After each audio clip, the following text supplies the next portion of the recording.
Mirëmëngjesit të nderuar shikues, jeni me edicionin e lajmeve të orës 8.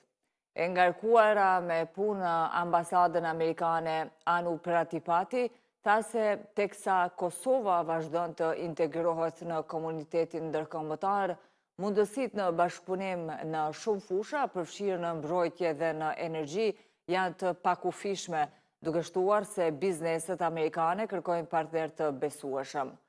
Në ngjarjen e organizuar nga kjo ambasadë për 250 vjetorin e shtetësisë amerikane, Pratipati tha se shteti i saj mezi pret të rrisë partneritetin me Kosovën, sepse sipas saj, një Kosovë stabile, prosperuese nuk është gjë e mirë vetëm për popullin e saj, por edhe për Evropën e botën.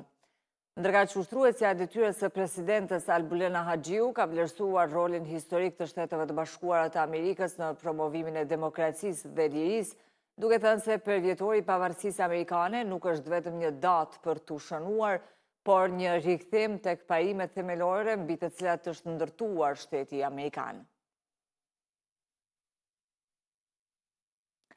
Ushtruesja e detyrës së presidentes Albulena Haxhiu ka pritur në takim drejtoreshëm për Ballkanin Perëndimor në Komisionin Evropian Valentina Superti. Haxhiu vlerësoi mbështetjen e vazhdueshme të BE-s për zhvillimin e vendit dhe theksoi se Kosova e ka kthyer këtë mbështetje në institucione demokratike dhe në reforma. Ajo kërkoi që progresi i Kosovës të marrë përgjigje të qartë politike nga BE nëpërmjet avancimit drejt statusit kandidat dhe hapjes së negociatave të antarësimit.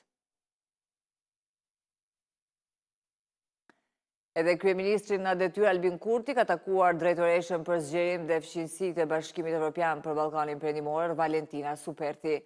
Kurti ka bërë të ditur se me Supertin kanë diskutuar për antarësimin e Kosovës në BE, duke thënë se vullneti i popullit të Kosovës për antarësim, BE duhet t'i përgjigjet me vullnet të ndërsjellë për pranim.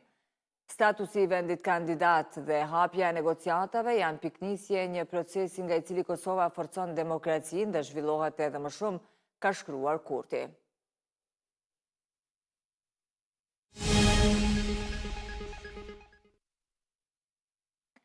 Një ngjarje e rëndë ka trënditur Dragashin.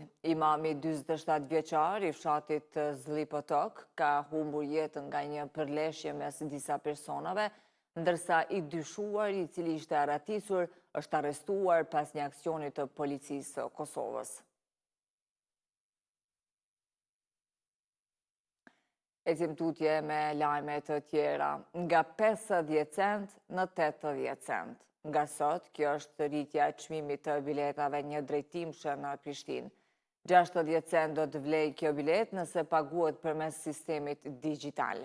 Komuna ka arsyetuar shtrenjtimin me digitalizim të transportit publik. Biletat e blera përmes kuletës digjitale ose SMS-ve përmes operatorëve të telefonisë mobile do të kenë çmime më të ulta krahasuar me biletat fizike.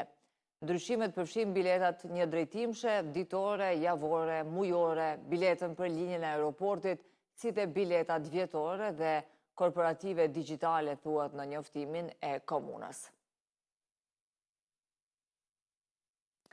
Të nderuar shikues, kaq për këtë edicion të lajmeve, bashkë takohemi në edicionin e orës 9. Ne ju falenderojmë për vëmendje, mirupafshim.